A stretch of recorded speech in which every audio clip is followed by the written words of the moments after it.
Hey Nick, Coach Santiago here, looking at one of your swings from batting practice the other night. Let's go ahead and progress this through. First off, let's talk about our stance. Not a bad job here. I like the hand position. All right, as we progress forward here, the one thing that you'll notice after I was looking at this is let's just take a look at one thing. Your eye position starts here, and watch what happens as we begin to stride, move forward, and hit.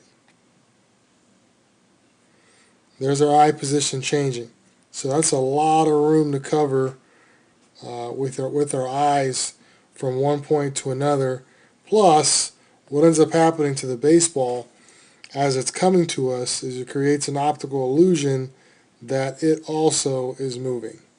Okay, so it's really just a matter of landing a little softer, kind of understanding what that means. Okay, you have a very narrow stance here with your foot with your stance. Okay, and then look at what happens when we stride.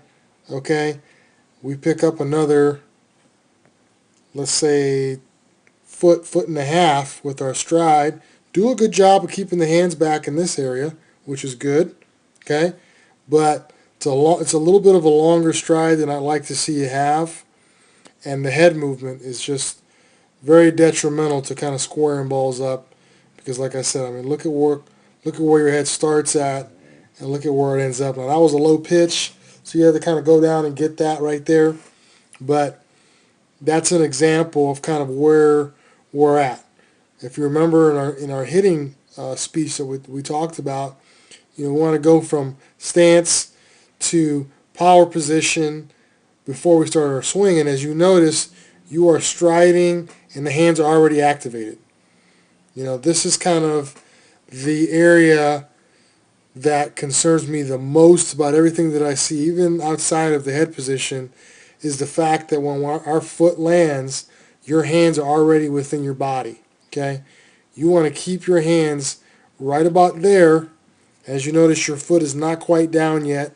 But if I back it up one frame, okay, you want to make sure your hands stay out. See how it's outside your body here? And then as you progress through the zone, all of a sudden our hands come inside of our body.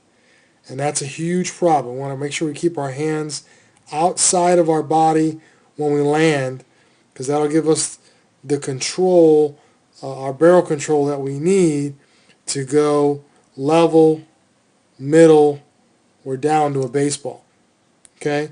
If our hands are within our body, then we have what's called a predetermined bat path.